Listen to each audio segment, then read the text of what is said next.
الحمد لله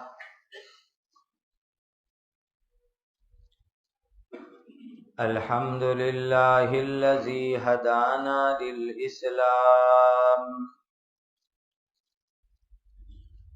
أشهد أن لا إله إلا الله وحده لا شريك له وأشهد أن سيدنا وشفيعنا ومولانا محمدا عبده ورسوله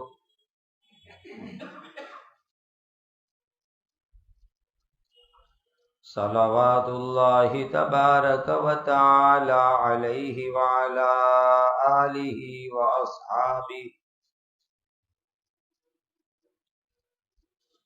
وذرياته وأهل بيته وأهل طاعته وبارك وسلم تسليما كثيرا أما بعد فأعوذ بالله من الشيطان الرجيم بسم الله الرحمن الرحيم يا أيها الذين آمنوا إذا لقيتم الذين كفروا زحفا فلا تولوهم الأدبار ومن يولهم يومئذ دبره إلا متحرفا لقتال أو متحيزا إلى فئة فقد باء بغضب من الله ومأواه جہنم وبئس المصیر۔ یہ سورہ انفال کی آیت نمبر 15 اور آیت نمبر 16 ہے۔ اللہ سبحانہ و تعالیٰ کے پاک ارشاد کا خلاصہ ہے، اے ایمان والو، جب تم مقابلے میں کافروں کے آمنے سامنے ہو جاؤ تو تم ان کافروں کو پیٹھ نہ دکھاؤ، یعنی جنگ کے میدان سے مت بھاگو، اور جو مسلمان اس جنگ کے دن ان دشمنوں کو اپنی پیٹھ دکھائے گا تو پکی بات یہ ہے کہ وہ اللہ تعالیٰ کا غصہ لے کر لوٹے گا اور اس کا ٹھکانہ جہنم ہوگا، اور وہ بہت بری رہنے کی جگہ ہے۔ الا یہ کہ پیٹھ پھرانے کا مقصد جنگ کی کوئی چال چل رہا ہو، یعنی پیترا بدل رہا ہو، یا قتال میں شامل ہونے والی کسی دوسری جماعت میں شامل ہونا چاہتا ہو تو اس کی اجازت ہے۔ فَلَمْ تَقْتُلُوهُمْ وَلَكِنَّ اللَّهَ قَتَلَهُمْ وَمَا رَمَيْتَ إِذْ رَمَيْتَ وَلَكِنَّ اللَّهَ رَمَى وَلِيُبْلِيَ الْمُؤْمِنِينَ مِنْهُ بَلَاءً حَسَنًا إِنَّ اللَّهَ سَمِيعٌ عَلِيمٌ۔ اے مسلمانوں، بس حقیقت یہ ہے کہ تم نے ان دشمنوں کو قتل نہیں کیا، لیکن اللہ تعالیٰ نے ان کو قتل کیا۔ اور اے نبی، جب تم نے ان کافروں کی طرف مٹی کی ایک مٹھی پھینکی تو تم نے نہیں پھینکی، لیکن وہ تو اللہ تعالیٰ نے پھینکی، اور تاکہ اللہ تعالیٰ ایمان والوں کو اپنی طرف سے اچھی طرح آزمائیں۔ یقیناً اللہ تعالیٰ ہر بات کو سنتے ہیں، ہر چیز کو جانتے ہیں۔ ذالکم وان اللہ موہن کید الکافرین، یہ سب کچھ تو ہو گیا، اور یقین رکھو کہ اللہ تعالی کافروں کی سازش کو کمزور کر دیں گے۔ ان تستفتحوا فقد جاءکم الفتح وَإِن تَنْتَهُوا فَهُوَ خَيْرٌ لَكُمْ وَإِن تَعُودُوا نَعُدْ وَلَن تُغْنِيَ عَنْكُمْ فِئَتُكُمْ شَيْئًا وَلَوْ كَثُرَتْ وَأَنَّ اللَّهَ مَعَ الْمُؤْمِنِينَ۔ اے کافرو،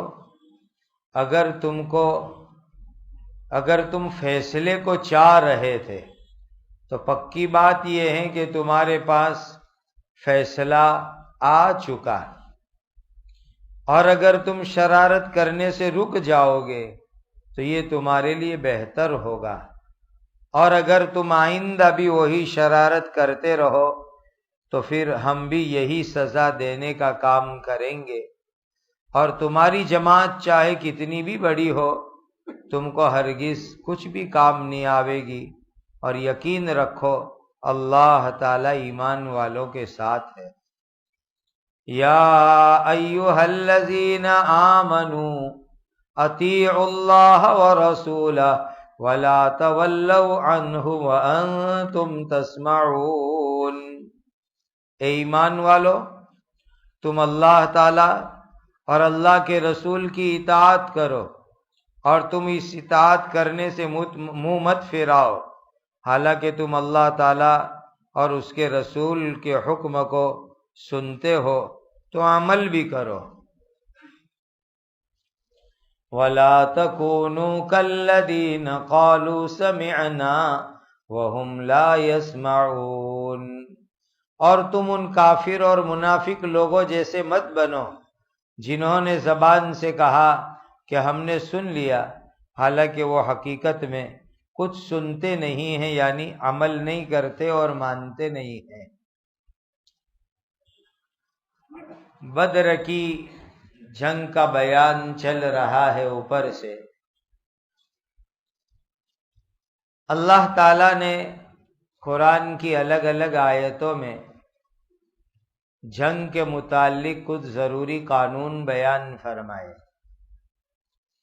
اور یہ دنیا کے ہر مذہب میں اس طرح کے لڑائی اور جنگ کے متعلق کچھ نہ کچھ قانون موجود ہے۔ قرآن میں جو آخری قانون آیا وہ یہ کہ ایک ایمان والے کے مقابلے میں دو دشمن ہو تو میدان میں مقابلہ کرنا اس کے لیے ضروری ہے، وہ میدان چھوڑ کر کے بھاگ نہیں سکتا۔ اگر دو سے زیادہ ہو جائے تو اس صورت کے اندر اس کے لیے میدان چھوڑ کر کے ہٹ جانے کی اجازت ہے۔ مثلا 100 ایمان والے ہیں اور سامنے دشمن 200 تک ہے تو مقابلہ کرنا ضروری ہوگا۔ 1000 ایمان والے ہیں اور 2000 تک دشمن ہے تو مقابلہ کرنا ضروری ہوگا، اور اگر ڈبل سے زیادہ بڑی تعداد ہو جائے تو پھر میدان چھوڑ کر کے ہٹ جانے کی اجازت ہے۔ اب یہ جو آخری قانون آ گیا کہ ایک کے مقابلے میں 2 ہو، وہاں تک آپ میدان نہیں چھوڑ سکتے، مقابلہ کرنا ضروری ہے، اس کے بارے میں اس آیت کریمہ میں ایک خاص ہدایت دی گئی کہ ایمان والو، جب دین کے دشمنوں سے تمہارا مقابلہ ہو تو اس مقابلے کے وقت پر پیٹھ مت دکھاؤ، بلکہ ایمان کا تقاضا ہے شجاعت، بہادری، اس سے پوری ہمت کے ساتھ دین کے دشمن سے مقابلہ کرو۔ 2 شکل میں تم پیچھے ہٹ سکتے ہو۔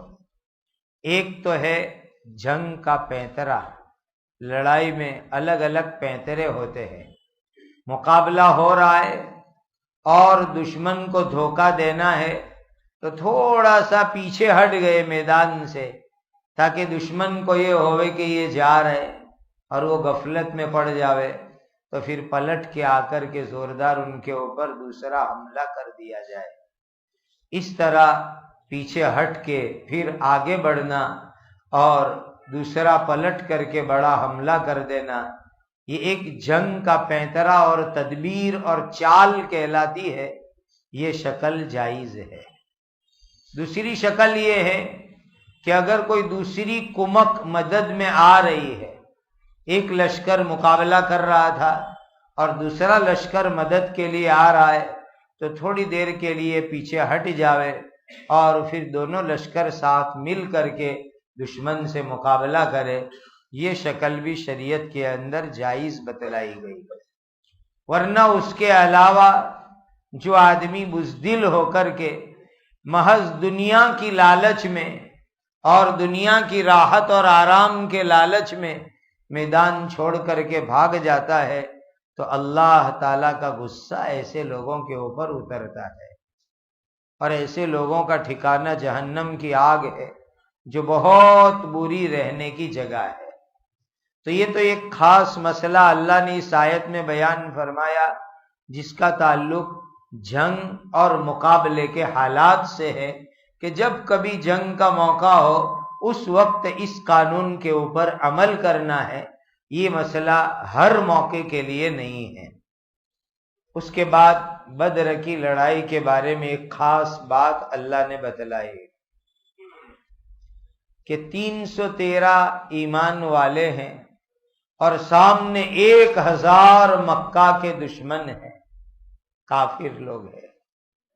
جب صبح میں جنگ کا وقت ہوا تو پہاڑ کی طرف سے 1000 کافر دشمن پوری تیاری کے ساتھ ایک ساتھ میدان کے اندر آئے۔ تکبر تھا ان کے دماغ میں، غرور تھا، گھمنڈ تھا، اتراتے ہوئے، ناز کرتے ہوئے، فخر کرتے ہوئے میدان کے اندر وہ لوگ آگے بڑھے۔ جب یہ آگے بڑھے ہیں تو ظاہر ہے کہ اس طرح اتنا بڑا لشکر، اتنی بڑی فوج آگے بڑھے تو کچھ ڈر اور گھبراہٹ جیسا ماحول بھی ہو سکتا ہے۔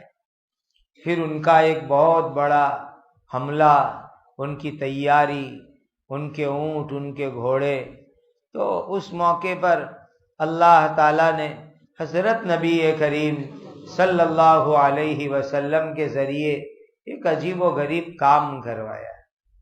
کام یہ کروایا کہ نبی کریم صلی اللہ علیہ وسلم نے زمین پر سے مٹی اٹھائی، کنکر اٹھائے اور مٹھی بھر کر کے، اس کو مٹھی بھرنا کہتے ہیں، تو مٹھی بھر کر کے مٹی اور کنکر حضور نے اٹھائی، اور نبی کریم صلی اللہ علیہ وسلم نے 3 مرتبہ کنکر پھینکی، ایک دائنی طرف، دوسری لی ڈابی بائیں طرف، اور تیسری لی اور سامنے کی طرف۔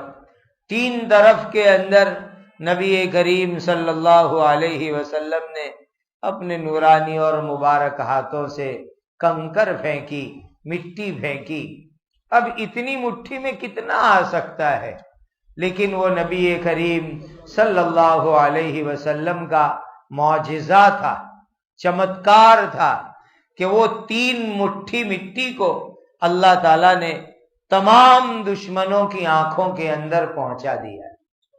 1000 سے زیادہ جو دشمن تھے ان سب کی آنکھوں کے اندر وہ مٹی پہنچ گئی، اور سب اپنی آنکھوں کو ملنے لگے، چورنے لگے، اور آنکھ کو صاف کرنے میں لگ گئے۔ اور اسی وقت پر صحابہ کرام نے موقع پا کر کے بڑا زبردست ان کے اوپر حملہ کر دیا، جس کی برکت سے اللہ تعالیٰ نے ان کو کامیاب کر دیا۔ تو یہ اس آیت کے ذریعے سے اللہ تعالیٰ نے ایمان والوں کو ایک بہت بڑی نصیحت دی، بہت بڑی تعلیم دی کہ تم 313 تھے اور 1000 دشمنوں کے مقابلے میں تم جیت گئے، کامیاب ہو گئے، تو اس میں تمہاری تو کوئی طاقت نہیں ہے، تمہارا کوئی اس کے اندر کمال نہیں ہے۔ جو کچھ کمال ہے وہ اللہ تعالیٰ کی مدد اور نصرت کا ہے، تاکہ کسی کے اندر عجب نہ آ جائے، بڑائی نہ آ جائے، کہ کہ دیکھو ہماری طاقت سے ایسا ہوا، ہماری تدبیر سے ایسا ہوا، ایسی محنت سے ایسا ہوا، اسی لیے اللہ تعالیٰ نے صاف فرما دیا فَلَمْ تَقْتُلُوهُمْ، تم نے قتل نہیں کیا، اللہ نے ان دشمنوں کو قتل کیا ہے۔ کہ ایک مٹھی 3 مٹھی دشمنوں کی آنکھوں میں جاوے اور اس وقت پر فرشتے بھی آ جاوے اور فرشتے بھی آ کر کے ان دشمنوں کے اوپر حملہ کر دے، اتنا بڑا جو کام ہو گیا، یہ کام اللہ تعالیٰ کی نصرت اور مدد کی برکت سے ہو گیا۔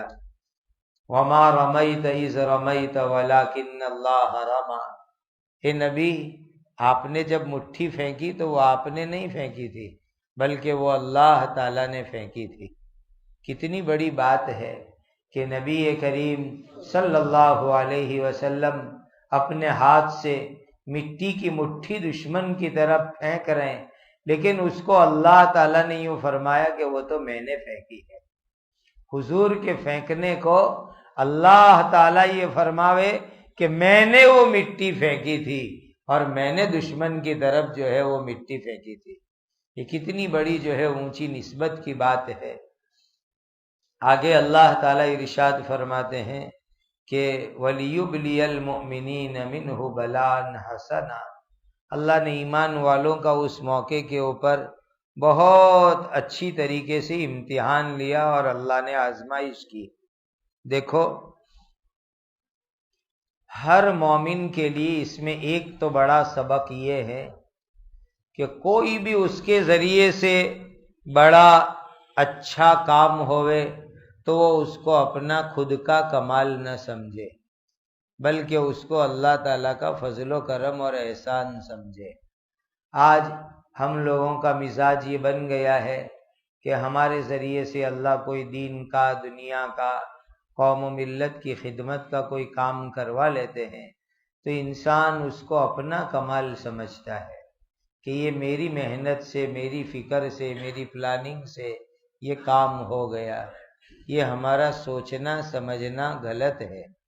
جب نبی کریم صلی اللہ علیہ وسلم کے مبارک ہاتھوں سے جو مٹھی نکلی تھی اس کو اللہ تعالیٰ یہ فرماوے کہ یہ تو میں نے کیا، تو پھر ہمارے لیے تو اس میں اس سے بھی بڑا سبق ہے کہ ہم تو امتی ہے، کمزور ہیں اور عام جو ہے انسان ہیں، ہمیں تو زیادہ احتیاط رکھنا چاہیے کہ کوئی بھی اچھا کام ہو اس کو ہم اپنا کمال نہ سمجھے بلکہ اللہ کا فضل و کرم سمجھے۔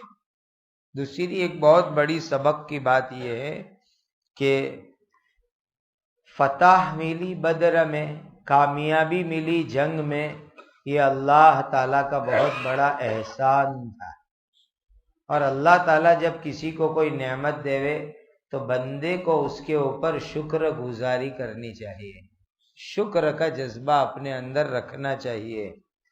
مصیبت کا آنا یہ بھی اللہ کی طرف سے امتحان اور پریکشا ہے، اور نعمت اور راحت کا آنا یہ بھی اللہ تعالیٰ کی طرف سے ایک طرح کا امتحان اور پریکشا ہے۔ آدمی یہ نہ سمجھے کہ صرف مصیبت میں اللہ پریکشا لیتے ہیں، بہت سی مرتبہ اللہ تعالیٰ نعمت دے کر کے بھی امتحان لیتے ہیں۔ دیکھو یہاں صحابہ کرام کو اللہ نے بدر کے اندر کامیاب کیا، فتح عطا فرمائی، تو اس کامیاب کرنے کو، اس فتح دینے کو اللہ تعالیٰ نے امتحان فرمایا کہ ہم نے تمہارا امتحان لیا کہ اس کامیابی کے ملنے پر تم شکر ادا کرتے ہو کہ نہیں ادا کرتے ہو۔ آج ہم لوگوں کو کوئی نعمت ملتی ہے تو ہم اللہ تعالیٰ کو بھول جاتے ہیں، اللہ کا شکر نہیں ادا کرتے۔ مصیبت آتی ہے تو تکلیف کے اندر فریادیں کرنے لگتے ہیں، لوگوں کے سامنے بولنے لگتے ہیں، لیکن اللہ تعالیٰ کے سامنے ہم لوگ استغفار، توبہ اور معافی نہیں کرتے۔ دیکھو ہر حالت اللہ کی طرف سے امتحان ہے، اور اللہ تعالیٰ کبھی اچھے حالات کے ذریعے سے، کبھی برے حالات کے ذریعے سے آزماتے ہیں۔ مالداروں کے لیے مالداری اللہ کا امتحان ہے کہ اللہ نے جو مال دیا اس مال کے ذریعے سے وہ اللہ تعالیٰ کو راضی کرنے والے کام کرتا ہے کہ نہیں کرتا ہے. اور غریب کے لیے غریبی ایک امتحان ہے کہ وہ غریبی میں صبر کرتا ہے کہ نہیں کرتا ہے. دونوں چیز میں اللہ کی طرف سے بندے کے لیے امتحان ہے. آگے اللہ تعالیٰ فرماتے ہیں کہ ان تستفتحوا، مکہ مکرمہ سے جب ابو جہل 1000 کافروں کا لشکر لے کر چلا تو اس نے کعبہ کے پردے پکڑے، اور پردے پکڑ کر کے اس نے دعا کی تھی کہ اللہ ہمارے اندر اور محمد صلی اللہ علیہ وسلم کے درمیان جو بھی دین کے اعتبار سے اچھا ہے، اے اللہ تو اس کو فتح دے دے، کامیابی دے دے.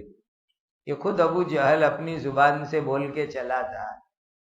وہ کافر تھے، مشرک تھے، لیکن ایک اللہ کو مانتے تھے، کعبۃ اللہ کا طواف کرتے تھے.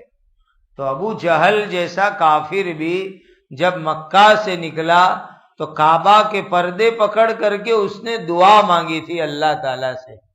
اور دعا میں یہی کہا تھا اس نے، ایک طرف میں 1000 آدمی کو لے کے جا رہا ہوں، وہاں سے محمد صلی اللہ علیہ وسلم آ رہے ہیں، دونوں میں جو بھی دین میں اچھا ہو، اے اللہ آپ اس کو فتح اور کامیابی عطا فرما دیجئے. یہ اس نے دعا کی. تو اللہ تعالیٰ فرماتے کہ جیسی تم نے مدد مانگی تھی نا تو مدد آ گئی.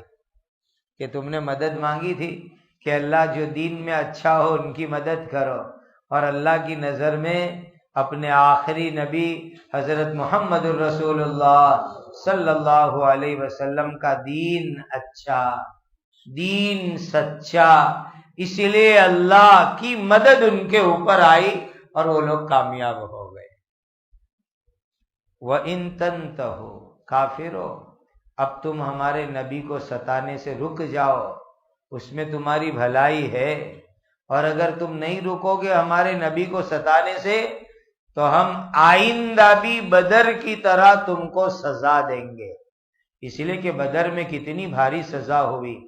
70 مکہ کے بڑے بڑے سرداروں کو قتل کر دیا گیا اور 70 بڑے آدمیوں کو قید کر دیا گیا. تو اللہ تعالیٰ فرماتے ہیں کہ اگر تم نے نبی کو ستانے سے تکلیف دینے سے توبہ نہیں کی تو ہم آئندہ بھی تم کو سزا دیں گے اور آئندہ بھی تکلیف دیں گے. یہ بدر کی چھوٹی تکلیف ہے، یہ دیکھ کر کے سدھر جاؤ، توبہ کر لو، رک جاؤ، نبی کو پریشان مت کرو، نبی کے ساتھ اچھا سلوک شروع کر دو. اگر تم نے نہیں کیا تو ہم آئندہ یہ سزا چالو اور باقی رکھیں گے.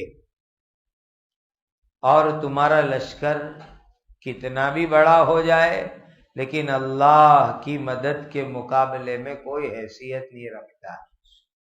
دنیا میں کتنی ہی بڑی طاقت ہو، کتنا ہی بڑا لشکر ہو، کتنے ہی بڑے ہتھیار ہو، لیکن اللہ کی مدد کے مقابلے میں اس کی کوئی حیثیت اور پوزیشن نہیں ہے.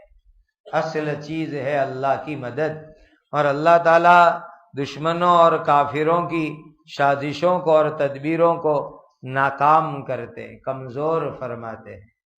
اتنی بڑی نعمت کے بیان کرنے کے بعد اللہ سبحانہ و تعالیٰ نے حکم دیا، ایمان والو اللہ کی فرما برداری کرنے والے بنو، اللہ کے حکم کو پورا کرو، نبی کے حکم کو پورا کرو. اور تم اللہ رسول کا حکم سنتے ہو تو ماننے والے بھی بنو. قرآن سنتے ہو، نبی کی حدیث سنتے ہو تو ماننے والے بھی بنو. 2 درجے ہیں، ایک درجہ ہے سننا اور دوسرا درجہ ہے ماننا. جو لوگ اللہ کی بات نہیں سنتے، نبی کی بات نہیں سنتے، وہ پہلے نمبر کے گنہگار ہے کہ انہوں نے قرآن حدیث کو سنا ہی نہیں. جب سنا ہی نہیں گے تو مانیں گے کہاں سے؟ اب جب سن لیا تو پہلا نیک کام کر لیا، اب دوسرا نیک کام ہے ماننا اور اس کے اوپر عمل کرنا. تو جو لوگ سنے بھی نہیں، عمل بھی نہیں کرے تو وہ ڈبل گنہگار. اور جو سن لے وے تو انہوں نے ایک ذمہ داری تو ادا کر لی، ایک اچھا کام تو کر لیا، اب دوسری ذمہ داری ہے کہ عمل کرنا اور اس کے اوپر چلنا۔ آگے اللہ تعالیٰ نے فرمایا کہ تم ان لوگوں کی طرح مت بنو جو کہتے ہیں کہ ہم نے بات تو سنی، حالانکہ وہ عمل نہیں کرتے ہیں، مانتے نہیں ہیں، صرف سننا سننا ہی ہوتا ہے۔ آج بہت سے لوگ ایسے ہوتے ہیں کہ جنہوں نے قرآن کو، حدیث کو، دین کی بات کو صرف سننا سننا بنا رکھا ہے، عمل کرنے کا ذرہ برابر بھی جذبہ اور نام و نشان نہیں ہوتا۔ یہ بہت بڑی غلطی کی بات ہے کہ جو عمل نہیں کرتے، صرف سنتے ہی سنتے ہیں۔ تو اصل تو ہے دین کی باتوں کے اوپر عمل کرنا۔ اللہ تعالی ہم سب کو دین کی باتیں، قرآن حدیث کی باتیں سننے کی بھی توفیق عطا فرمائے، اور اس پر عمل کرنے کی بھی اللہ ہمیں توفیق عطا فرمائے، اور اس کی اشاعت کی بھی اللہ ہمیں توفیق عطا فرمائے۔